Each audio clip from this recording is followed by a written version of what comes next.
भारत और अमेरिका के बीच trade deal को लेकर जो सवाल थे वो अब पूरी तरह खत्म हो गए हैं, क्योंकि दोनों देशों ने अंतरिम व्यापार समझौते को लेकर एक फ्रेमवर्क जारी किया है। इसके तहत भारतीय सामानों पर अमेरिका का टैक्स 50% से घटाकर 18% कर दिया गया। इसके साथ ही रूस से तेल खरीदने को लेकर भारत पर जो अतिरिक्त 25% का टैरिफ लगाया गया था वो भी हटा लिया गया है। लेकिन इस फैसले में जो सबसे बड़ी खबर यह है कि वो इस डील में किसानों के हितों को भारत के पूरी तरह सुरक्षित रखा गया है। विपक्ष इसी मुद्दे पर सरकार को घेर रहा था, जिसको दोनों पक्षों ने स्पष्ट किया है कि भारत और अमेरिका के बीच हुए समझौते में भारत ने अपने कृषि और डेयरी सेक्टर को पूरी तरह सुरक्षित रखा है। भारत ने मक्का, गेहूं, चावल, सोया, पोल्ट्री, दूध, पनीर, एथेनॉल, तंबाकू, कुछ सब्जियों और मांस जैसे कृषि और डेयरी उत्पादों को पूरी तरह सुरक्षित रखा है। इन उत्पादों पर अमेरिका को कोई टैरिफ रियायत नहीं दी गई है। वाणिज्य मंत्री पीयूष गोयल ने कहा कि यह फैसला किसानों की आय, खाद्य सुरक्षा और ग्रामीण अर्थव्यवस्था को ध्यान में रखते हुए लिया गया है। दोनों देशों के संयुक्त बयान के मुताबिक भारत ने कुछ अमेरिकी कृषि और खाद्य उत्पादों पर आयात शुल्क खत्म या कम करने पर सहमति जरूर जताई है। इनमें पशु चारे, ड्राई फ्रूट्स, ताजे और प्रोसेस्ड फल, सोयाबीन ऑयल, वाइन और स्पिरिट्स शामिल हैं। यानी ये विन विन सिचुएशन है, दोनों देशों के लिए फायदेमंद डील है। और भारत में जो चिंताएं जताई जा रही थी, अब इस मसौदे के सामने आने के बाद साफ हो गया है कि उन चिंताओं को अब यहां पर पूरी तरह से खारिज कर दिया गया है। भारत अमेरिका ट्रेड डील पर केंद्रीय मंत्री बीएल वर्मा का बयान भी आया। उन्होंने डील पर खुशी जाहिर की और विपक्ष पर हमला करते हुए कहा कि अफवाह फैलाने वालों का पर्दाफाश हुआ है। तो भारत सरकार की ओर से प्रेस रिलीज जारी कर दी गई है, व्हाइट हाउस की भी प्रेस रिलीज जारी की गई है और भारत सरकार की ओर से इस पर खुशी जताई गई है। भ्रम फैलाने वाले अपने आप बेनकाब हो जाते हैं और आदरणीय प्रधानमंत्री मोदी के नेतृत्व में जिस तरह से हमारे देश की अर्थव्यवस्था बढ़ रही है और इसको भी विपक्ष स्वीकार नहीं करता है, मुझे लगता है कि उनकी मजबूरी है। और हम अर्थव्यवस्था में भी 11वें स्थान से उठकर के आज चौथी अर्थव्यवस्था पहुंचे हैं और बहुत जल्दी ही तीसरी अर्थव्यवस्था की ओर आगे हम बढ़ रहे हैं। साल का समय लगा, लेकिन आखिरकार डील हुई है और ये डील भारत के लिहाज से बिल्कुल भी नुकसानदेह नहीं कही जा सकती, क्योंकि भारत के जो पुराने स्टैंड था उस पर भारत कायम रहा है। डेयरी उत्पादों और कृषि क्षेत्र को पूरी तरह खोलने के लिए दबाव बना रहा था अमेरिका, और ये एक बड़ा दोनों देशों के बीच तनाव का बिंदु था। लेकिन भारत सरकार की ओर से इस पर साफ कर दिया गया था कि इन मुद्दों पर पीछे हटने का कोई सवाल ही पैदा नहीं होता और ये नॉन नेगोशिएबल है। और ऐसे में अब जब अमेरिका के साथ डील हुई है तो इन हितों का पूरा ख्याल रखा गया है, भारत के किसानों का ख्याल रखा गया है, भारत के जो डेयरी उत्पाद हैं उनको प्रोड्यूस करने वाले किसानों का भी ख्याल रखा गया है। अमेरिका के हित भी इसमें बनते हैं, लेकिन भारत के हितों के साथ कोई समझौता नहीं हुआ है। कुल मिलाकर के इस डील के मसौदे से यह बात सामने हो चुकी है। डेयरी सामानों की भारत में नो एंट्री होगी, क्योंकि ऐसा कहा जा रहा था कि अमेरिका के जो डेयरी उत्पाद हैं वो अगर भारत में आते हैं तो भारत के जो डेयरी उत्पाद वाले किसान हैं उनको दिक्कत हो सकती है, भारत के जो पशुपालक हैं उनको भारी नुकसान हो सकता है। और ऐसे में भारत की ओर से उनकी चिंताओं का, छोटे किसानों का पूरा ख्याल रखा गया है, उत्पादकों का पूरा ख्याल रखा गया है। कृषि और डेयरी उत्पाद पूरी तरह संरक्षित हैं, ये भारत सरकार की ओर से साफ किया गया है और इस मसौदे में इस बात का जिक्र भी किया गया है। भारत और अमेरिका के बीच व्यापार बढ़ेगा जरूर, लेकिन भारत के किसानों के हित पर कोई भी आंच नहीं आएगी, कोई कुठाराघात नहीं होगा। ट्रेड डील जिसको लेकर के लंबे समय से गतिरोध बना हुआ था, अब यह हो चुकी है और इसका मसौदा भी सामने आ चुका है। और ट्रेड डील पर भारत में अमेरिकी राजदूत का बयान आया। एक नए दिन की शुरुआत है, सर्जियो गोर ने कहा। राष्ट्रपति ट्रंप और पीएम मोदी का विजन पूरा हुआ है, सर्जियो गोर ने ये जानकारी दी है। सर्जियो गोर, जिनको जब से भारत में अमेरिका का राजदूत बनाया गया था उसके बाद से तनाव कम हो रहे थे, और सर्जियो गोर की ओर से कहा गया है कि डोनाल्ड ट्रंप और प्रधानमंत्री मोदी का विजन पूरा हुआ है। भारत और अमेरिका ने अंतरिम व्यापार समझौते के लिए एक अहम फ्रेमवर्क तैयार कर लिया है। यह कदम दोनों देशों के बीच लंबे समय से चल रही बातचीत और हालिया टैरिफ तनाव के बाद आर्थिक रिश्तों को नई दिशा देने वाला माना जा रहा है। केंद्रीय वाणिज्य मंत्री पीयूष गोयल ने सोशल मीडिया प्लेटफॉर्म एक्स पर इसकी जानकारी दी, जिसके बाद दोनों देशों ने संयुक्त बयान जारी कर समझौते की पुष्टि की। प्रधानमंत्री मोदी ने फ्रेमवर्क तैयार किए जाने पर प्रतिक्रिया दी और कहा कि इससे किसान, एमएसएमई के लिए नए अवसर पैदा होंगे। तो भारत और अमेरिका दोनों के लिए ये परस्पर हितों को साधने वाला ट्रेड डील समझौता हुआ है। और इस बड़ी खबर पर हमारे साथ पूरा पैनल मौजूद है। हमारे सहयोगी विशाल पांडे हमारे साथ न्यूज रूम से जुड़ रहे हैं, साथ ही साथ राजीव जेटली जी हैं, प्रवक्ता हैं बीजेपी के, अंश वत्स जी हैं, प्रवक्ता हैं कांग्रेस के, अनुज गुप्ता है, ट्रेड एक्सपर्ट हैं। सबसे पहले आपके पास आऊंगा विशाल, अगर इस पूरे मसौदे की बात की जाए तो इस मसौदे के आने के बाद काफी जो चिंताएं थी वो अब छट गई हैं, खत्म हो गई हैं। बिल्कुल चंदन, आपने ठीक कहा कि इस पर अंतरिम सहमति जो बनी है, जो एक फ्रेमवर्क जारी किया गया भारत और अमेरिका के द्वारा संयुक्त रूप से, उससे यह बात पूरी तरह से साफ है कि भारत के कृषि और डेयरी सेक्टर में भारत ने अपने हितों का ख्याल रखा है। खासतौर पर जो प्रमुख फसलें हैं उसमें उसे इस डील से बाहर रखा गया है, जिसकी तस्वीर हम लगातार दिखा रहे हैं। डेयरी सेक्टर को दूध, दही, छाछ, पनीर ऐसे आइटम्स को इस डील से बाहर रखा गया है, जिसको लेकर लगातार सवाल उठाए जा रहे थे। यानी इस फ्रेमवर्क के आने के बाद यह साफ हो गया है कि कृषि और डेयरी के सेक्टर को बाहर रखा गया है इस डील से। कुछ ऐसी चीजें, क्योंकि ड्राई फ्रूट्स की अगर हम बात करें तो आज भी हम अमेरिका से बड़ी तादाद में ड्राई फ्रूट्स को आयात करते हैं, लेकिन इसके साथ ही साथ जो एक दूसरी राहत की बात भारतीय बाजार के लिए है, लगभग $30 ट्रिलियन का निर्यात भारतीय बाजार के जो निर्यातक हैं उनके लिए खुलेगा। और इसके साथ ही साथ कई ऐसे टेक्सटाइल के क्षेत्र हैं जिनको इस डील से फायदा मिलने वाला है, चमड़ा उद्योग को इस डील से फायदा मिलने वाला है। तो एक ये कहा जा सकता है कि ये डील बहुत जरूरी थी। 18% टैरिफ पर सहमति बनी है। कृषि और डेयरी सेक्टर में भारतीय हितों का ख्याल रखा गया है। दोनों देशों के बीच में जो आशंका जताई जा रही थी, विशाल, जो आशंकाएं जताई जा रही थी वो कहीं ना कहीं निर्मूल साबित हुई हैं। अनुज गुप्ता जी हमारे साथ हैं, ट्रेड एक्सपर्ट हैं। अनुज जी, भारत और अमेरिका की इस डील को आप किस तरह से देखते हैं? क्या भारत के हितों का पूरा ख्याल रखा गया है इसमें? भारत के कारोबारियों के लिए, किसानों के लिए, सबके लिए फायदेमंद लगती है ये डील?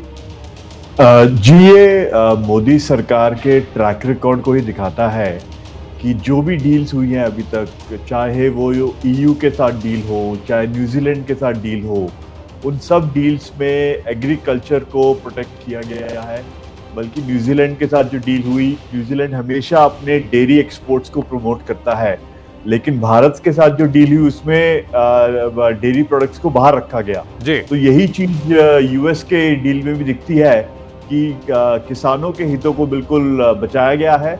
और कुछ प्रोडक्ट्स जरूर है जो खोले गए हैं, लेकिन जैसे एनिमल फीड है वगैरह, लेकिन ज्यादातर मैं कहूँ 90% बचा के रखा गया है जी। अंश वत्स जी हैं, कांग्रेस प्रवक्ता हैं। अंश जी, आप लोगों की ओर से चिंता जताई जा रही थी, जो कि वाजिब बात है कि भाई भारत के हितों का अगर ख्याल रखना है तो विपक्ष की ओर से चिंता इस पर जताई जा रही थी, लेकिन माना जाए कि ये डील जो है संतोषप्रद है, दोनों देशों के लिए फायदेमंद है। देखिए, सच्चाई क्या है कि अगर आप देखेंगे 30 जुलाई 2025 को और 31 जुलाई 2025 को राहुल गांधी जी ने कहा था संसद में कि जब मोदी जी है वो इसी ट्रेड डील को स्वीकार करेंगे, जिससे ट्रेड डील की धमकी बार बार जो है ट्रंप देने का काम कर रहा था, और वही हमने देखा है। अभी जो ये जॉइंट स्टेटमेंट आई है, इस जॉइंट स्टेटमेंट से पूरी तरीके से ये साबित हो चुका है कि कैसे ये जो डील है नरेंद्र मोदी जी ने सरेंडर कर दिया अमेरिका के सामने, ट्रंप के सामने सरेंडर कर दिया है। ये बात पूरी तरीके से साबित हो चुकी है। आपने यहाँ पे कहा कि ये दोनों देशों के लिए विन विन सिचुएशन है। मैं पूछना चाहता हूँ ये कैसे हो सकता है? अगर आपको याद होगा, अटल जी के समय पे भारत के जो प्रोडक्ट्स थे उसमें कितना परसेंट टैरिफ था? 3.31%। जब मनमोहन जी की सरकार थी उस समय पे घट के कितना हो गया? 2.93%। और अब मोदी जी के समय पे कभी 50% चला जाता है, कभी 18% चला जाता है। तो भारत के जो एक्सपोर्ट्स है उनके लिए, जो पूरे जो हमारे फार्मर्स है, हमारे जो बिजनेसमैन, उनके लिए क्या ये विन विन सिचुएशन में? ये सवाल भारतीय जनता पार्टी से पूछना चाहता हूँ। राजीव जेटली जवाब दीजिए। चाहता हूँ कि हम लोग जो है जब एक्सपोर्ट कर रहे हैं तो वो 0% टैरिफ पे कर रहे हैं, लेकिन इंपोर्ट कर रहे हैं वो 18% टैरिफ पे कर रहे हैं। ट्रंप ने यहाँ पे बार बार कहा कि भैया $500 बिलियन का जो है आप लोगों को इंपोर्ट करना पड़ेगा। तो आप ये जो मेक इन इंडिया का जो शेयर यहाँ पे दहाड़ने की बात कर रहे थे वो कहाँ गया? राजीव जेटली जी जवाब दीजिए। 5 साल में 60,000 जो बंद हुए, उसका आपने क्या जवाब दिया? इसका चीज का जवाब दीजिए। चलिए अंश जी, आपने अपनी बात रख ली, राजीव जी जवाब दीजिए। भैया, अभी भी बहुत सारे ऐसे मुद्दे हैं जिसको लेकर के विपक्ष जो है संतुष्ट नहीं है। नहीं, मुद्दे बहुत सारे नहीं है। मुद्दा केवल एक ही है, राहुल गांधी जी की पॉलिटिक्स को कैसे प्रोपेल किया जाए, कैसे वो सर्वाइव कर पाए। क्योंकि इतने देखिए 5-5, 6-6 लाख रुपया प्रति मिनट हमारा जो है संसद का, वो इस देश की गाड़ी, जो जनता की गाड़ी कमाई है, वो संसद में लगता है जब हमारा सेशन चलता है। और राहुल गांधी जी ने पूरे देश का पैसा अपने राजनीतिक सर्वाइवल के लिए पार्लियामेंट के बाहर बैठ करके खर्च करवा दिया। पार्लियामेंट के अंदर बैठ करके कोई डिबेट नहीं करनी चाहिए, पार्लियामेंट के अंदर बैठ करके देश के प्रधानमंत्री को नहीं सुनना चाहा। इसीलिए अभी तो इनके पास कोई जानकारी भी नहीं है डील के बारे में। और ये जब प्रधानमंत्री नहीं बोल रहे थे उस वक्त पे ऐसे हथकंडे अपना रहे थे। कभी सिखों को गाली निकाल रहे थे, कभी पार्लियामेंट को गाली निकाल रहे थे, कभी देश की कॉन्स्टिट्यूशन को गाली निकालते। लेकिन मुद्दे की बात यहाँ पर यह है, देखिए ये वैश्विक रूप से अगर आप देखें तो दुनिया के समीकरण बदल रहे हैं, काम करने के तरीके बदल रहे हैं। आर्टिफिशियल इंटेलिजेंस का जमाना है, डेटा सेंटर्स का जमाना है, हमें बहुत जरूरत है कि हमें टेक्नोलॉजी में हमें बहुत जरूरत है। राजीव जी, सवाल जो है उठाया जाता है विपक्ष की ओर से कि भाई पहले जो है इतना कम रहता था, अब अमेरिका की ओर से कहा जा रहा है कि हम लोग उनके उत्पादों पर 0 टैरिफ करेंगे लेकिन वो हम पर 18% लगाते रहेंगे। इस बात को बार बार जो है उठाया जाता है कि भाई ये कौन सी बराबरी की बात हुई? आपको बताता हूं कि अमेरिका के चंदन एग्री गुड्स का जो एक्सपोर्ट होता है वो लगभग 18,000 करोड़ रुपए का होता है, इंपोर्ट होता है, और भारत जो एक्सपोर्ट करता है वो लगभग 53,000 करोड़ का एक्सपोर्ट करता है। एग्री गुड्स की बात बता रहा हूं मैं। ठीक है, अगर आप ये 2 आंकड़े भी ले लें तो अमेरिका से जो इंपोर्ट है उसका रेशियो बहुत कम है भारत के सामने। ठीक है। लेकिन जो दूसरी जगहों पर इन्वेस्टमेंट जो हमारे देश के अंदर होनी है, जो टेक्नोलॉजी की इन्वेस्टमेंट होनी है, देखिए हमने एक रास्ता खोला है कि पूरी दुनिया का डेटा सेंटर यहाँ पर आकर के बने, और अगर सर्विसेज ग्लोबली देते हैं वो भारत में रह करके, तो हमको टैक्स एग्जम्पशन देंगे। मतलब कि हमारे देश के अंदर रोजगार कैसे पैदा हो, ये प्रोविजन भी हमने अपने बजट में भी करा है और यही हमारे डील का एक हिस्सा भी है। ये जानकारी किसी भी कांग्रेसी के पास या किसी विपक्षी के पास नहीं होगी, लेकिन मुद्दा यहाँ पर ये है, चंदन जी मैं जवाब देना चाहूंगा। मेन मुद्दा है उससे हमें दूर नहीं जाना। मेन मुद्दा जो सा है वो केवल इतना है कि ट्रेड डील नहीं, ये राहुल गांधी जी की प्रमोशन की डील जो है आपस में जो यूपीए के अलायंस है उन्होंने करने की कोशिश करी, और वो डील जो सी है वो कहीं ना कहीं ठीक है। अंशवत, यहाँ एक छोटी सी बात मैं जोड़ना चाहूंगा इसमें कि डोनाल्ड ट्रंप की ओर से, अमेरिका की ओर से भारत ऐसा नहीं है कि जिसके ऊपर टैरिफ लगाया जा रहा है। भारत उसके उनके जो अपने सहयोगी हैं, चाहे वो कोरिया हो, यूनाइटेड किंगडम हो, हर देश पर जो है डोनाल्ड ट्रंप की ओर से टैरिफ लगाया गया है। भारत कोई अकेला नहीं है, भारत के ऊपर तो 50% लगाया गया था और वो घट करके अब 18% हुआ है, जो हमारे जितने पड़ोसी देश हैं उनके मुकाबले सबसे कम है। अब आगे आप बढ़िए।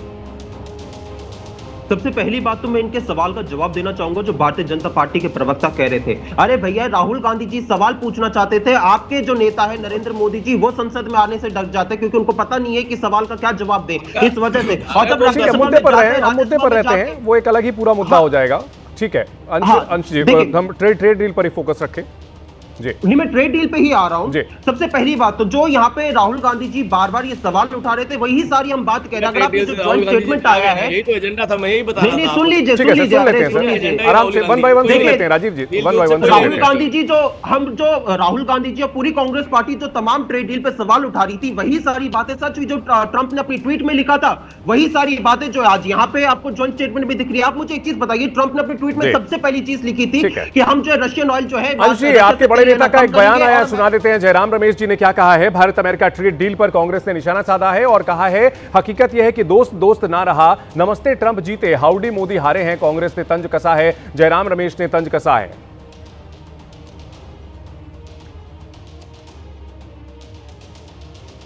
और तमाम चीजों का उल्लेख कर रहे हैं जिससे भारत को फायदा हो। देखिए, प्रधानमंत्री जो कुछ कहें, असली बात यह है, हकीकत यह है कि दोस्त दोस्त न रहा, नमस्ते ट्रंप जीते, हाउडी मोदी हारे।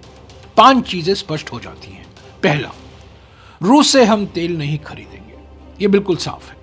और अगर हम खरीदेंगे डायरेक्टली या इनडायरेक्टली, प्रत्यक्ष रूप से या अप्रत्यक्ष रूप से, हम पर जुर्माना लगाया जाएगा 25% का। दूसरा, हम जो आयात करते हैं, कृषि उत्पादन जो आयात करते हैं, उस पर जो हम कर लगाते हैं, जो ड्यूटी लगाते हैं, वो हम घटाएंगे या हटाएंगे। यानी कि अमेरिकी किसान को हम फायदा पहुंचाएंगे पर भारतीय किसान को नुकसान होगा। तो कांग्रेस की ओर से हमलों का सिलसिला अभी भी रुका नहीं है, लगातार हमला बोला जा रहा है। हमारे सहयोगी विशाल भी हमारे साथ बने हुए हैं। विशाल, इस पूरे मुद्दे को लेकर जो कांग्रेस की ओर से हमला बोला जा रहा है और बीजेपी की ओर से जो डिफेंड किया जा रहा है, क्या ये कहा जा सकता है कि इस वक्त में इससे बेहतर डील नहीं मिल सकती थी डोनाल्ड ट्रंप के फिलहाल जो रवैये को देखते हुए? बिल्कुल चंदन, आपने ठीक कहा कि ये बेस्ट डील है भारत और अमेरिका के बीच में। एक पॉइंट बार बार जो उठाया जा रहा है 0% टैरिफ का, क्योंकि जब डील होती है तो वो एक प्रोडक्ट पर नहीं होती है, लगभग 8,000 10,000 ऐसी संख्या होती है अलग अलग प्रोडक्ट्स की, और उन पर अगर 0% टैरिफ होगा तो वो भारत के लिए भी होगा और अमेरिका के लिए भी होगा, वो दोनों देशों के लिए होगा, और अलग अलग प्रोडक्ट्स पर अलग अलग टैरिफ लगते हैं। अभी आज जो जानकारी सामने आई है उसमें ये कहा गया है कि कुछ ऐसे भारतीय प्रोडक्ट्स हैं जिन पर 18% का टैरिफ ही लगेगा। खासतौर पर जो हमारी टेक्सटाइल इंडस्ट्री से जुड़े हुए प्रोडक्ट्स हैं उन पर, चमड़ा उद्योग से जुड़े हुए प्रोडक्ट्स हैं उन पर 18% का टैरिफ लगेगा। तो यह कहा जा सकता है कि अभी भी, क्योंकि एक अंतरिम स्वरूप, अंतरिम फ्रेमवर्क अभी भारत और अमेरिका के ट्रेड डील का सामने आया है, इसमें आगे चलकर जब हम एक एक प्रोडक्ट्स पर टैरिफ को देखेंगे, एक एक प्रोडक्ट्स पर डील को देखेंगे, उससे जाकर और ज्यादा क्लैरिटी सामने आएगी। एक बात और है, जो 500 अरब डॉलर की खरीद की बात की जा रही है अमेरिका के साथ में, उसमें भी जो हमारे अभी मौजूदा प्रोजेक्ट्स हैं उनको भी उसमें शामिल माना जाएगा। तो ये कहा जा सकता है कि अपने आप में एक ये बेस्ट डील है अमेरिका के साथ। डोनाल्ड ट्रंप के साथ ऐसी डील करना आज के दौर में ये अपने आप में एक माना जाएगा। 500 बिलियन डॉलर है विशाल, उसमें मुझे लगता है कि वो जो हथियार की खरीद होनी जा रही है और तेल की खरीद होगी, उन सबको भी शामिल किया जाएगा। 500 बिलियन जो कि अगले 5 साल में आपस में दोनों का देशों का व्यापार होना है। और ये बात तो पिछले साल जो है जब प्रधानमंत्री मोदी अमेरिका गए थे तब भी कही गई थी कि 500 बिलियन डॉलर भारत और अमेरिका के बीच जो ट्रेड है उसको पहुंचाने की कोशिश है। अनुज जी, वो जो कहा जाता है कि हम अमेरिका पर 0% टैरिफ लगाएंगे और अमेरिका हम पर 18% लगाएगा, इसको जरा सरल शब्दों में समझा सके अगर हमारे दर्शकों को सर कि ये क्या होता है, क्यों होता है? ऑडियो को म्यूट हो गया है सर आपका, अनुज जी, ऑडियो म्यूट हो गया है। सॉरी जी बोलिए। एक चीज समझने की बहुत जरूरत है कि कई बार हम जैसे प्रेसिडेंट ट्रंप बोलते हैं कि एक्सपोर्ट्स अच्छे हैं, इंपोर्ट खराब हैं। ये बड़ा ही नैरो वर्ल्ड व्यू है। हकीकत ये है कि एक्सपोर्ट्स भी अच्छे होते हैं और इंपोर्ट्स भी अच्छे होते हैं। इंपोर्ट्स अगर सस्ते होते हैं तो उसका यूज करके हम अपने और प्रोडक्ट्स बना सकते हैं और उनको फर्दर कंज्यूम कर सकते हैं, एक्सपोर्ट कर सकते हैं। अगर जैसे हम एनर्जी के बारे में बात कर रहे हैं कि 500 बिलियन हम इंपोर्ट करेंगे एनर्जी में, टेक्नोलॉजी में, तो अगर हमारे पास सस्ता कोयला आएगा तो हमारी बिजली सस्ती होगी। अगर हमारे पास सस्ता तेल आएगा तो हमारे पेट्रोल के प्राइस कम होंगे। तो इंपोर्ट करने में भी कई तरह के फायदे हैं और ट्रेड हमेशा 0% वाली बात कही जाती है कि भारत की ओर से 0% टैरिफ लगाया जाएगा अमेरिकी उत्पादों पर, जबकि अमेरिका हम पर 18% लगा रहा है। तो ये बराबरी वाली बात नहीं होती। विपक्ष इस मुद्दे को बड़ी प्रमुखता से उठाता है और निश्चित तौर पर जो जनता है वो भी जानना चाहेगी आखिर ऐसा क्यों होता है। इसका देखिए, मैं वही कह रहा हूं कि अगर 0% भी हमने लगाया तो उससे फायदा किसको है? उसका फायदा भारत के कंज्यूमर्स को है। ठीक है, तो उसको भूलना नहीं चाहिए। और हमारा एक्सपोर्ट भी, यानी हम ऐसे उत्पादों पर 0% लगाएंगे जिसका उत्पाद हम आयात करते हैं तो उसका फिर आगे फायदा हमारे लोगों को भी होता है, इस वजह से ऐसा किया जाता है। ठीक है, इन सब के बीच बड़ी खबर आ रही है। आम आदमी पार्टी के राज्यसभा सांसद संजय सिंह ने केंद्र की मोदी सरकार पर अमेरिका के साथ हुई कथित ट्रेड डील को लेकर तीखा हमला बोला है। भारत अमेरिका में डील को लेकर सियासत गर्मा गई है। आम आदमी पार्टी के सांसद संजय सिंह ने मोदी सरकार पर हमला बोलते हुए कहा कि क्या ट्रंप भारत के तेल मंत्री हैं। और संजय सिंह ने भारत यूएस ट्रेड डील पर सवाल उठाते हुए कहा कि पीएम ने देश से झूठ बोला, किसानों से धोखा किया। आज इनकी कलई, इनकी सच्चाई पूरे देश के सामने खुल गई। पूरे देश के करोड़ों किसानों के हितों को भारत की सरकार ने बेच दिया है।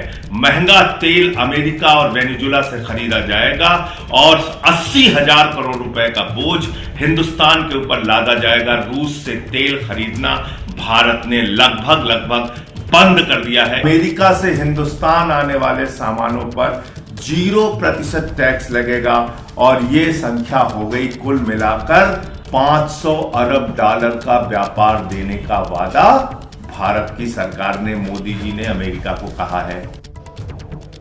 तो भारत और अमेरिका के बीच ट्रेड डील को लेकर के जो अंतरिम मसौदा जारी किया गया है, इसके बावजूद विपक्ष के हमले थम नहीं रहे हैं। और हमारे साथ पूरा पैनल मौजूद है। बीजेपी के नेता राजीव जी हमारे साथ मौजूद हैं। राजीव जी, सुना आपने संजय सिंह क्या कुछ आरोप लगा रहे थे, इस पर आप रिस्पॉन्ड करना चाहेंगे?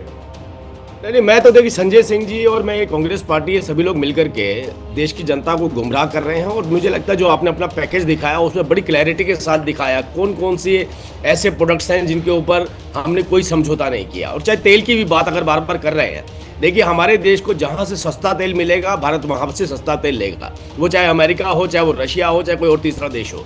और हमने इस बात में कभी कॉम्प्रोमाइज नहीं किया।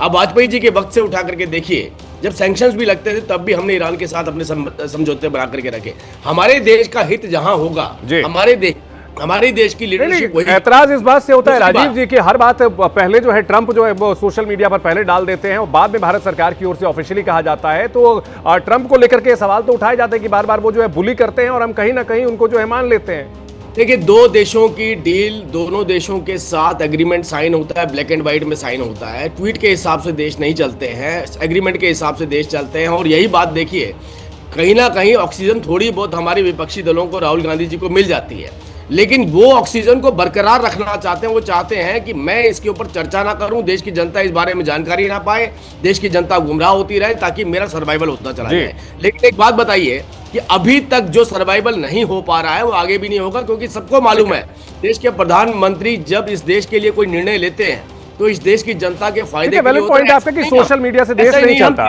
राजीव जी, आपकी ये बात वैलिड है। अंश जी, डोनाल्ड ट्रंप ये वही हैं जो कि भारत की इकोनॉमी को डेड इकोनॉमी कह रहे थे और अब जो है जमकर तारीफ कर रहे हैं, तो उनके बयानों के आधार पर घेरना ये तो बड़ी जो है रिस्क वाली बात हो जाती है। अरे चंदन जी, आप मुझे एक चीज बताइए कि ट्रंप यहाँ पे ट्वीट करते हैं ट्रेड के बारे में, उनके ट्वीट के माध्यम से जो है सभी लोगों को पता चलता है कि भारत और यूएस के बीच में ट्रेड हो जाता है। उसके बाद आप पीयूष गोयल जी से पूछ लीजिए, वो जानकारी नहीं बता पाते हैं। एस जयशंकर जी इंटरव्यू में जाके कहते हैं कि मुझे पता ही नहीं है। मोदी जी यहाँ पे सब लोग जय जय मोदी के नारे लगाते हैं। अरे भैया, जब डील अभी फाइनलाइज नहीं हुई तो आप उससे पहले यहाँ पे जय जयकार करने लग जाते हैं। उसके बाद जब डील फाइनलाइज हो जाती है, ज्वाइंट स्टेटमेंट आ जाती है, तो अब की बार ट्रंप सरकार, माय डियर डोनाल्ड ट्रंप वाले जो डोनाल्ड ट्रंप है ना, वे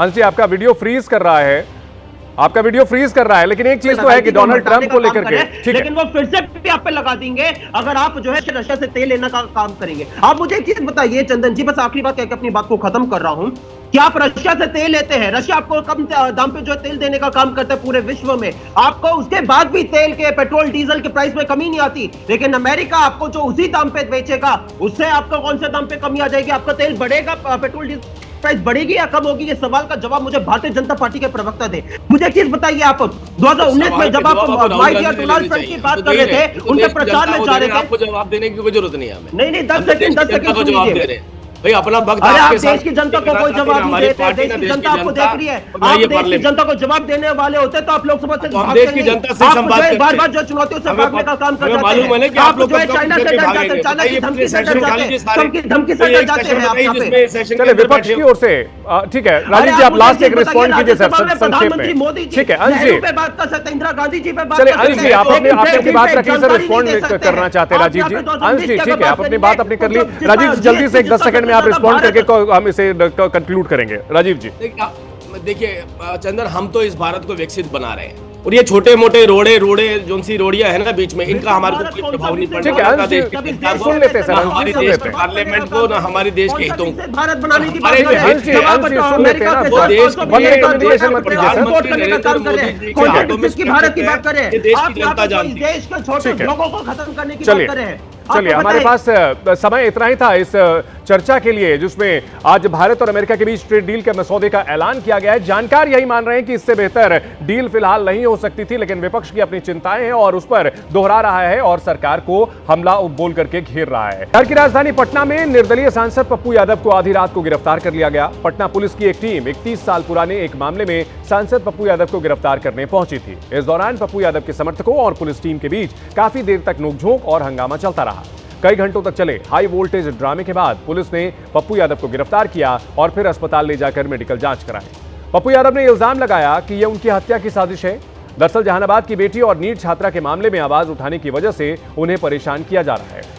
दरअसल पुलिस ने 31 साल पुराने मामले में सांसद के खिलाफ एक्शन लिया है। उन पर किराए के घर पर कब्जा करने का आरोप है और 3 दिन पहले अदालत की तरफ से कुर्की और जब्ती का नोटिस जारी किया गया था। आरोप यह था कि पप्पू यादव लगातार इस मामले में अदालत से गैर हाजिर रहे थे और इस बारे में अदालत के आदेश के बाद पुलिस ने कार्रवाई की है और बड़ी खबर यह आ रही है कि पटना के पीएमसीएच में पप्पू यादव का इलाज जारी है।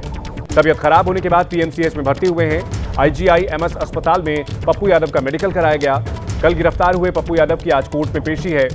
कल जब उन्हें गिरफ्तार किया जा रहा था उस वक्त भी उनके समर्थक ये आरोप लगा रहे थे कि पप्पू यादव की तबीयत ठीक नहीं है, उन्हें कई तरह की मेडिसिन दी जाती है और ऐसे में पुलिस उन्हें रात को गिरफ्तार कर रही थी। इसका विरोध किया जा रहा था और पप्पू यादव का पीएमसीएच में इलाज चल रहा है। तस्वीरों में आप देख सकते हैं पप्पू यादव मेडिकल ट्रीटमेंट उनको दी जा रही है, अस्पताल में बेड पर लेटे हुए हैं।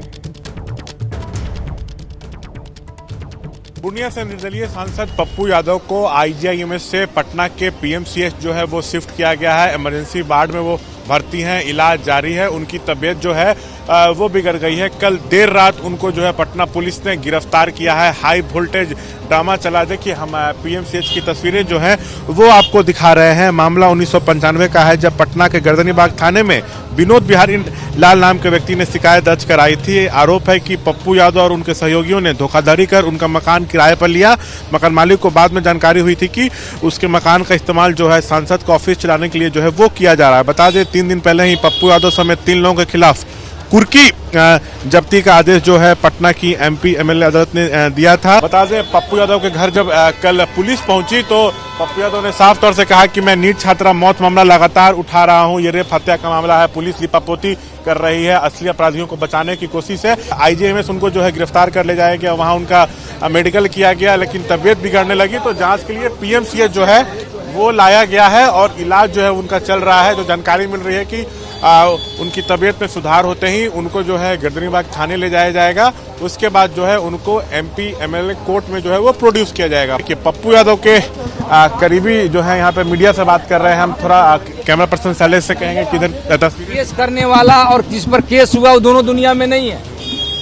लेकिन हम यदि उनके पुत्र हैं पप्पू यादव जी और यह कह देना कि एक सांसद और एक विधायक के पिता वो थे, उन पर केस था, हमको डर है कि जमीन का मकान हड़प लेंगे। और वो केस यदि चल रहा था, सुप्रीम कोर्ट ने उसको डिस्पोजल कर दिया था। मकान आज से 2011 यानी 15 साल पहले खाली हो चुका था। वो है था पुनाई चक्का, शराब मंडिया से लेकर सब लोग जानते हैं, खाली हो चुका है केस। लेकिन केस है चल रहा था, बेलेबल सेक्शन का केस जो बेल टूट जाने से नॉन बेलेबल हो गया है, उसी का बहाना ढूंढ करके 31 साल पुराना ये लोग पप्पू यादव गिरफ्तारी किया। पप्पू यादव को Patna medical college and hospital में भर्ती कराए जाने पर अधीक्षक राजीव कुमार सिंह ने क्या कहा है वो भी आपको सुनाते हैं। अंदर हो रहा था, हम अंदर नहीं घुसे, हम अंदर जाना उचित नहीं है। वहाँ पर हो रहा, मेरे जाने से डिस्टर्बेंस हो जाता है और बाकी मरीज को भी भीड़ हम हट गए, इसलिए बाकी जो गरीब मरीज है उसको दिक्कत होता है, इसलिए हम वहाँ छोड़ दिए। आप अभी गए देखें क्या इलाज हो रहा है? नहीं, अभी तो अल्ट्रासाउंड हो रहा है, अल्ट्रासाउंड ऑलरेडी हो रहा है, अंदर में है, अल्ट्रासाउंड रूम में है, इसलिए हम नहीं देखे। अच्छा, अभी उनको जो ट्रीटमेंट दी जा रही है, पानी उनी चढ़ रहा है? हाँ, वो हुआ था। कोई दिक्कत, कोई शिकायत उन्होंने की है सर? कोई दिक्कत, कोई शिकायत? देखिए वो तो फिजिशियन और सर्जन है, दोनों देख लिए हैं। अब सर्जन तो देख के अपना ओपिनियन दे दिए, फिजिशियन ओपिनियन देंगे, उसके बाद देखा जाएगा क्या करना है। पटना से एबीपी न्यूज संवाददाता शशांक हमारे साथ जुड़ चुके हैं। शशांक, फिलहाल क्या स्थिति बताई जा रही है पप्पू यादव की तबीयत को लेकर के? रात को भी उनके समर्थक है इस बात की आशंका जता रहे थे कि पप्पू यादव की तबीयत ठीक नहीं है, ऐसे में उनको गिरफ्तार किया जाना सही नहीं है। बिल्कुल, उनको आईजीआईएमएस से जो है पीएमसीएच में शिफ्ट किया गया है। हम इमरजेंसी वार्ड के ठीक बाहर मौजूद हैं। पप्पू यादव का इलाज जो है वो चल रहा है। उनके सहयोगी हैं प्रेमचंद, उन्होंने साफ तौर से कहा कि कल रात पुलिस धक्का मुक्की की है, पप्पू यादव गिर गए, उनके सिर कमर में जो है वो चोट लगी है। लेकिन देखिए बार बार उनके सहयोगी या पप्पू यादव यही कह रहे हैं कि नीट छात्रा मौत मामला पे मैं लगातार बोल रहा था, पुलिस किस तरह से लिपापोती की है उसकी पोल खोल रहा था, इसलिए मुझको जो है वो टारगेट किया जा रहा है। और सहयोगी ये भी कह रहे हैं कि आज पप्पू यादव कोर्ट जाने ही वाले थे, लेकिन कल वो पटना आए दिल्ली से, पार्लियामेंट का वहां सत्र चल रहा था, तभी पुलिस आ गई और गिरफ्तार कर ली। सो टाइमिंग पे जो है वो सवाल जो है खड़े किए जा रहे हैं। और देखिए मामला जो है 1995 का है। पप्पू यादव पर आरोप है कि धोखाधड़ी कर उन्होंने जो है मकान को किराए पर लिया, कब्जा कर लिया, इस तरह के आरोप लगे हैं। और आपको बता दें ये मामला लंबे समय से जो है वो कोर्ट में चल रहा था, लेकिन ये लोग वहां जा नहीं रहे थे। तो 3 दिन पहले जो है पटना की एमपी एमएलए अदालत ने कुर्की जब्ती का आदेश जो है जारी किया और उसके पहले गिरफ्तारी वारंट और इश्तिहार जारी जो है वो हो चुका था। तब इन लोगों की तरफ से जो है कोई प्रतिक्रिया सामने नहीं आई थी। और पप्पू यादव की तबीयत ठीक होती है तो इनको जो है गर्दनीबाग थाना ले जाया जाएगा, उसके बाद जो है कोर्ट में प्रोड्यूस किया जाएगा। बेल के लिए ये लोग मूव करेंगे, प्रेमचंद उनके सहयोगी ने कहा है। तो अब जमानत मिल जाती है या जेल जाना पड़ता है, ये देखना होगा। लेकिन यहाँ पर देखिए भारी संख्या में शैलेश से कहेंगे कैमरा पर्सन से कि तस्वीरें दिखाएं। उनके समर्थक जो हैं यहाँ पे मौजूद है, साफ तौर से कह रहे हैं कि उनकी जान को भी जो है वो खतरा है। हम थोड़ा बात करने जी ठीक है। अब शशांक, आप हमारे साथ बने रहें। अब से कुछ देर में पप्पू यादव की कोर्ट में पेशी होगी। बिहार के पूर्णिया से सांसद है पप्पू यादव, जिन्हें कल रात गिरफ्तार किया गया है और अब से थोड़ी देर में उनको अस्पताल से ले जाया जाएगा पुलिस स्टेशन। उसके बाद वहां से उनको अदालत में पेश किया जाएगा। 31 साल पुराना केस है जिसमें पप्पू यादव की गिरफ्तारी हुई है। देर रात पटना के आवास से गिरफ्तारी हुई है। मेडिकल चेकअप कराया गया है। एमपी एमएलए कोर्ट में उनकी आज पेशी होनी है और पप्पू यादव को कल रात गिरफ्तार किया गया है। देर रात पटना के आवास से गिरफ्तारी हुई है। इन सबके बीच शशांक, पप्पू यादव लगातार ये कहते रहे कि उनके खिलाफ साजिश की जा रही है, उनको गोली मारी जा सकती है और नीट छात्रा की मौत का मुद्दा उठाने की वजह से उन पर कार्रवाई की जा रही है। जी बिल्कुल है, वो कह रहे हैं कि ये रेप हत्या का मामला है, असली अपराधियों को पुलिस बचा रही है, बड़े बड़े लोग इस घटना में इन्वॉल्व है। मैं पुलिस की पोल खोल रहा था, पुलिस जांच में फेल हो गई, सीबीआई अब जो है जांच करेगी। तो कह रहे हैं कि मुझे इसलिए जो है वो टारगेट किया जा रहा है। तो संसद का बजट सत्र चल रहा है, मैं देर रात अपने घर आया, आज हमको कोर्ट जाना ही था, तो पुलिस क्यों आनन फानन में आई। और ये लोग ये भी आरोप लगा रहे हैं कि जब ये लोग पुलिस की टीम पहुंची तो इन्होंने कहा कि आप वारंट दिखाइए, तो पुलिस के पास वारंट नहीं था। ये कहना है पप्पू यादव और उनके सहयोगियों का। और ये लोग ये भी कह रहे हैं कि जब हम लोगों ने कई बार कहा कि आप वारंट दिखाइए तो कुर्की जब्ती का आदेश जो है वो दिखाया गया, तब तक इन लोगों के पास वारंट नहीं था। इस तरह के जो गंभीर आरोप है वो लगाए गए। हम बात करने की भी जो है कोशिश करेंगे। कैमरा पर्सन सैलेश को कहेंगे कि यहाँ की जो है वो तस्वीरें दिखाएं। जल्दबाजी क्या, साजिश साजिश, ये लोकतंत्र की हत्या हो रही है कि एमपी के साथ इस तरह हो रहा है, ये साजिश है और हमें लगता है उसे जान मारने की साजिश की जा रही है। अच्छा ये बताइए, आनंद फानन में कल पुलिस की टीम आई तो कैसे क्या कुछ हुआ? आप तो सबसे सहयोगी हैं। मैंने आनंद फानन में भी सहयोगी है। आनंद फानन में नहीं, एक गाड़ी से एक चीज आप बताइए सर कि सांसद जी पूरे बिहार घूम रहे हैं, वारंट है, स्कॉट है, प्रशासन है, जिले में हर पुलिस अधीक्षक की सूचना है, लेकिन उनकी गिरफ्तारी कहीं नहीं उतर। आज उनका बेल का डेट था, उनका लास्ट डेट था, वो आए थे बेल कराने के लिए। अरे नहीं आता, वो चुपचाप भी आ सकते। आप लोग पुलिस से कह रहे थे वारंट दिखाइए, तो पुलिस के पास नहीं था। देखिए वारंट ये कोई इशू नहीं है। वारंट आप दबा के रख दिए, कुर्की जब्ती का हुआ, तो हम तो न्यायपालिका पे भरोसा करते हुए मैं तो आज आ ही रहा था बेल कराने के लिए।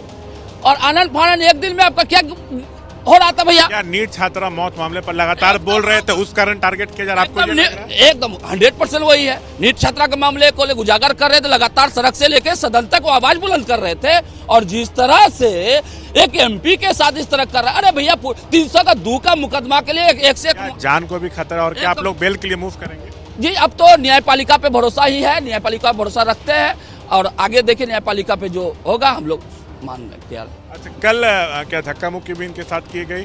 देखिए लगा जिस तरह से पुलिस पहुंची सांसद जी के डेरा पे आवास पर, ये लग रहा था कि बहुत बड़े मोस्ट वांटेड के घर पे पहुंचे और छावनी पुलिस से कर दी। सिविल ड्रेस में पहुंचे, सांसद जी के साथ धक्का धुक्की करने लगा, चलो चलो चलो वारंट है, कुर्की है, जब्त। लेकिन देखिए मामला भले 31 साल पुराना है, लेकिन कोर्ट में लंबे समय से चल रहा था और ये कोर्ट में पेश हो नहीं रहे थे। तो पहले गिरफ्तारी वारंट इश्तिहार जारी हुआ, उसके बाद कुर्की जब्ती का आदेश आया। सर आज तो हम आ ही रहे थे, आज ही डेट था, उसके पहले ही सब हो गया। वो साजिश। हम तो आते हैं तो रूट चार्ट बनता है कि मैं पटना से एयरपोर्ट उतरूंगा, एयरपोर्ट से मैं आवास पे आऊंगा, आवास पे पहुंचे। ठीक है, देर रात जब पप्पू यादव को पुलिस गिरफ्तार करने के लिए पहुंची तो उनकी पुलिस के साथ जमकर बहस हुई थी, वो भी आपको सुनाते हैं। हाँ तो हम सुबह ही जाए सर, अभी 11 बजे रात में नहीं, हम 11 बजे रात में नहीं जाए, क्योंकि लॉ भी नहीं कहता है किसी भी कीमत पर कोई लॉ। इसमें रात और दिन की बात नहीं है ना, है ना। आप यहाँ सुबह में आप यहाँ रहिए, आपको लगता हो हाउस अरेस्ट कर लीजिए, सुबह में यहाँ से हमको कोर्ट ले चलिए, हम कोर्ट के लिए तो आए हैं। यदि मेरे मन में ऐसा कुछ होता कि मुझे नहीं जाना, और हम जब जानते थे, हमारे मन में थी ये बातें थी कि चला जाए, इतनी बड़ी लड़ाई है तो आप लोग बदमाशी कर सकते हैं, तो मैं जानता हूँ। पुलिस बदमाशी कैसे करे? सुनिए ना मेरी बात, हम पागल हैं, बेवकूफ हैं। हम पटना आएंगे, हमको ये समझ में नहीं है।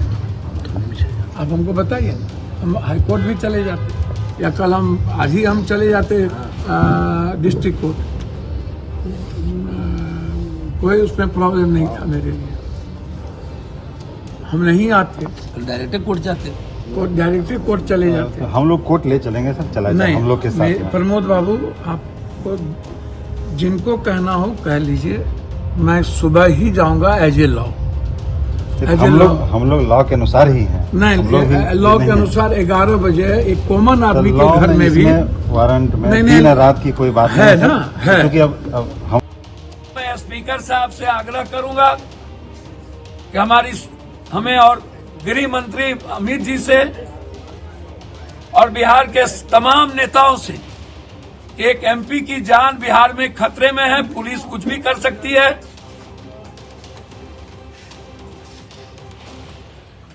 आप हमें सुरक्षित करें। बड़ी खबर आ रही है, पप्पू यादव की गिरफ्तारी पर बीजेपी की ओर से बड़ा बयान आया है। आम आदमी हो या फिर सांसद, कानून सबके लिए बराबर है। पप्पू पर जब कानूनी शिकंजा कसता है तो वो खुद को पीड़ित बताते हैं। पप्पू यादव के दरवाजे जब भी कानून दस्तक देता है तो इस पूरे मामले को वो राजनीतिक बताते हैं। बीजेपी ने पप्पू यादव पर हमला बोला है।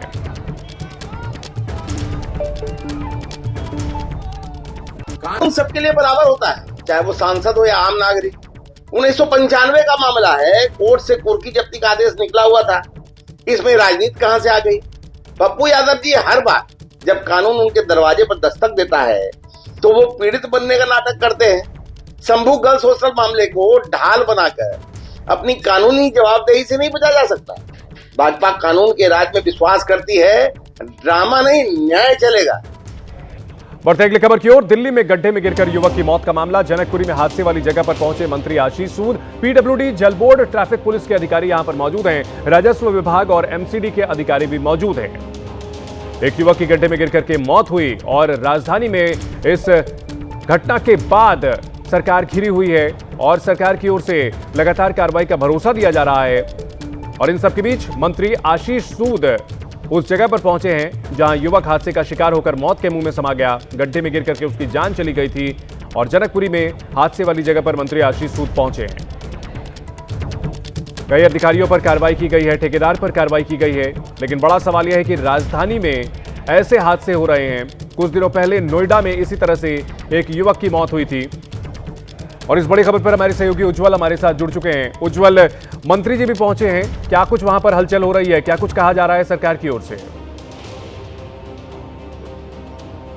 बिल्कुल, देखिए जिस तरीके से हर बार की तस्वीर है वही तस्वीर देखने को मिल रही है। सुस्त और सोया हुआ प्रशासन जो है वो अब जागा है। मंत्री जी खुद यहाँ पर पहुँचे हैं और आप देख सकते हैं मंत्री जी के साथ काफ़ी लोग हैं। यहाँ पर आला अधिकारी पीडब्ल्यूडी के पहुँचे हैं, डीसीपी ट्रैफिक हैं और सड़कों का निरीक्षण किया जा रहा है। लेकिन ये कब किया जा रहा है? जब एक 25 साल के युवक को गड्ढे में गिरने से उसको अपनी जान गंवानी पड़ती है प्रशासन की लापरवाही के चलते। ये देखिए इस तरीके के बड़े बड़े गड्ढे, ये देखिए यहाँ पर ये पर्दे देख के आप ये शेड्स देख सकते हैं जो लगा रखे हैं, ये अभी लगाए हैं बिल्कुल। और ये देखिए क्या मैं दिखाना चाहूँगा, ये देखिए कैसे खोदा पड़ा है ये गड्ढा। और ये देखिए मंत्री जी यहाँ पर ऐसे घूम रहे हैं जैसे ये पहली बार इन सड़कों पे आए हैं। लेकिन सवाल ये है कि मंत्री जी को क्या ये पहले बात नहीं पता थी? और सवाल ये इसलिए उठता है क्योंकि आशीष सूद जो मंत्री हैं वो जनकपुरी के विधायक भी हैं, यहीं के स्थानीय विधायक हैं वो। उसके बाद इस तरीके का निरीक्षण करना कहीं ना कहीं आप देख सकते हैं कि अब ये आए हैं यहाँ पर। लेकिन सवाल ये है कि अगर समय रहते कार्रवाई की जाती और प्रशासन जागता तो कमल इस वक्त अपने परिवार वालों के साथ जिंदा होता। और अब एक तरीके से आप कह सकते हैं कि लीपा पोती का भी काम जो है वो यहाँ पर देखने को मिल रहा है। तमाम जो पीडब्ल्यूडी की गाड़ियाँ हैं वो अब मौके पर पहुँची हैं। जो घटनास्थल है उन जो गड्ढे उसके अलावा है उनको भरा जा रहा है, रिफ्लेक्टर्स वहाँ पर लगाए जा रहे हैं और ये जो हरे रंग के पर्दे होते हैं शेड्स, इनको लगाया जा रहा है। लेकिन अगर ये काम पहले किए जाते, जो अधिकारी हमेशा से ही सोए रहते हैं, कुंभकर्ण की नींद में रहते हैं, अगर वो जागे होते, समय रहते जागे होते तो आज कमल जिंदा होता। अगर नोएडा में जिस तरीके से जो घटना हुई वहाँ पर नौजवान इंजीनियर युवराज को अपने जान को जो है कहीं ना कहीं उनको अपने हाथ धोना पड़ा। लेकिन अगर वहाँ से अगर प्रशासन कुछ सुध लेता, कुछ जागता, जो नींद में सोए हुए प्रशासन के अधिकारी हैं अगर वो जागते तो आज दिल्ली में, देश की राजधानी में इतना बड़ा जो ये हादसा है वो नहीं होता। और अभी भी देखिए जो आशीष सूद मंत्री हैं वो लगातार कहीं ना कहीं अब अधिकारियों से बातचीत कर रहे हैं, उनको समझा भी रहे हैं। लेकिन मैं आपको ये तस्वीरें दिखाना चाहूँगा। ये देखिए तस्वीरें ऐसी हैं जो कहीं ना कहीं सवालिया निशान ज़रूर खड़े करती है। ये पूरा एक बार जितेंद्र अगर आपको दिखाएं, हमारे जो सहयोगी हैं, ये पूरी सड़क टूटी हुई है। जहाँ पर अभी मंत्री जी घूम रहे हैं इस वक्त, जो निरीक्षण कर रहे हैं आकर, ये पूरी तरीके से सड़कें टूटी पड़ी हैं और देख के साफ लग रहा है कि ये अभी की नहीं है। इस बड़ी खबर पर उज्जवल आप नजर बनाए रखें। मंत्री जी आज पहुंचे हैं और भरोसा सरकार की ओर से दिलाया जा रहा है कि आगे ऐसी घटना नहीं होगी। अब देखना है कि क्या वाकई ऐसा हो पाता है या फिर इसी तरह सड़कों पर युवराज और कमल जैसे युवा अपनी मौत के मुंह में जाते रहेंगे। यूपी की सियासत से इस वक्त की बड़ी खबर आ रही है। समाजवादी पार्टी का 2027 चुनाव के लिए मेगा प्लान। अखिलेश यादव 28 मार्च से कैंपेन की शुरुआत करेंगे। नोएडा से शुरू करेंगे 2027 विधानसभा का चुनाव प्रचार। 28 मार्च को नोएडा में पीडीए भागीदारी रैली करेंगे अखिलेश। करीब 11 महीने पहले ही चुनावी कैंपेन की शुरुआत कर रहे हैं अखिलेश। रैली में पीडीए फॉर्मूले का ऐलान भी करेंगे। जहां पार्टी का प्रदर्शन अच्छा नहीं, वहां ज्यादा फोकस करेंगे अखिलेश यादव।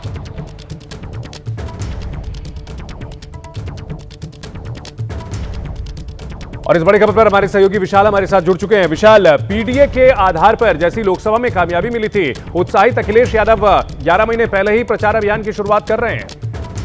बिल्कुल चंदन, इस वक्त खबर ये आ रही है कि अखिलेश यादव 28 मार्च को नोएडा से 2027 विधानसभा चुनाव के प्रचार की शुरुआत करेंगे और इस रैली को पीडीए भागीदारी रैली का नाम समाजवादी पार्टी की तरफ से दिया गया है। जानकारी ये आ रही है कि इसमें 2027 में जिस फॉर्मूले के हिसाब से समाजवादी पार्टी टिकट वितरण को लेकर आगे बढ़ेगी, उस पर भी कुछ जो अनाउंसमेंट है वो संभव हो सकती है। और नोएडा, हमने समाजवादी पार्टी के नेताओं से पूछा कि आखिरकार नोएडा ही अखिलेश यादव ने क्यों चुना है, तो जानकारी ये मिली है कि जिन सीटों पर समाजवादी पार्टी काफी कमजोर रही है, वहां से ही इस बार सबसे पहले चुनाव प्रचार की शुरुआत अखिलेश यादव करेंगे ताकि 2027 में कमजोर सीटों पर ज्यादा फोकस समाजवादी पार्टी कर सके। बहुत शुक्रिया विशाल इस पूरी जानकारी के लिए।